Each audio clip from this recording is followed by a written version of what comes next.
grandmothers once said, it is not what you do for your children, it is what you have taught them to do for themselves that make them successful human beings. When I first got married, I did not. I invited some friends over. I was sure I knew how to do everything. I was going to have a spaghetti. So I put the water on the stove, I put the noodles in the pan, I started to boil them. When the company came over, I took this blob of noodle mass out. I was so embarrassed. I did not know how to cook. I thought I had it down. I didn't read the package, and I didn't know anything about cooking. I could plant a garden, I could raise chickens, but I couldn't cook. So we still had an Italian night. We had pizza instead. I determined that I was going to teach my children to cook, and they wanted to learn. We learn line upon line, precept on precept. That's how we are designed to be. That's how Heavenly Father teaches us, and that's how we as parents should be teaching our children. Our job is to make them independent and teach them the skills that they need to have a successful life. When my granddaughters were really little, they would follow me into the kitchen. The kitchen was like the red tent of ancient times. That's where I impart my wisdom to my daughter-in-law, and my granddaughters, just like they did in the red tents back in biblical times. That's where the older women would impart their knowledge to the younger women.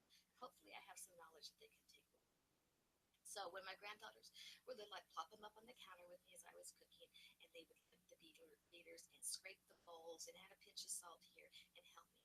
But about 3 or 4 years old, they wanted to do more. They wanted to help, and I wanted to capture this energy of helping and doing. They wanted to be a part of things, and this is how we teach our children to serve. This is my time to teach them what I do know and what I know about life as well as cooking. So we went out to the barn, we got chicken eggs, we came in, and I taught them how to make scrambled eggs in the microwave. That way they don't really get burnt. It's pretty easy. Well, about a year or so, they said, this is not enough, Grandma. We want to cook more. So I took a piece of bread, just took the center of the bread, put it in a skillet with butter, and I let them crack the egg into the hole in the bread, which is called an egg in a frame. That teaches them to kind of flip things over and manipulate food on the stove without really getting hurt. From there, they learn to scramble eggs in a pan. At about 6, they're saying, Grandma, it's just not enough.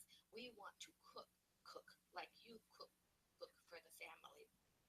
So I wanted to do things where they couldn't get hurt, where they could feel successful, and then want to build on that and learn more about cooking and more about serving their family. And of course, spending more time with grandma in the kitchen and getting my grandmother blessed. So I went back to some of the study lessons that I teach. I always do a challenge at the end of my lessons. This year, I'm focusing on keep the Sabbath day holy. So I have all these crock pot recipes I've come up with that are very easy for the sisters to put on before they go to church. And they can come home, serve it on their fine china, which is paper plates in my house, and prepare it. This week, my granddaughter Michaela decided she was going to make this Mississippi roast. I'm going to tell you about. Very simple, not a way to get burnt, and it's done in a matter of hours. What you get is one big roast. You get a package of ranch dressing, a package of odd juice, some pepper and cheese to put around the roast, a quarter cup of water. Put the lid on it, cook it for 5, 6 hours till the meat's falling apart, and it is so tasty. And the pepper and cheese has such a nice, rich flavor. Michaela did it this week for family home evening, and when it was done, she had made a salad, she made biscuits. Here's the roast, here's the potatoes that she puts with it. We happen to like potatoes, so we get these instant potatoes, which is really good. 2 cups of water, boiling water, mix the potatoes, and it makes a really good meal. And for dessert, she put fruit cake. She chopped up the berries and put whipped cream on it and served her family a wonderful meal. So this is how it looks as you get ready to cook. It's very simple, very easy. It's a great way to spend time with your children in the kitchen, showing them how to be successful in cooking so they don't get a spaghetti blob like I got when I first was cooking. A wise man named Benjamin Franklin once said, tell me and I'll forget. Teach me and I'll remember. Involve me and I learn. This is the way we should teach our children, by doing it with them, by being a part of it, and using it as a time for discussion and growth in more than just ways of cooking.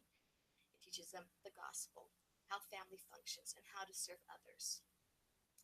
Go home now, try this recipe. It's very simple, and I wish you all bon appetit.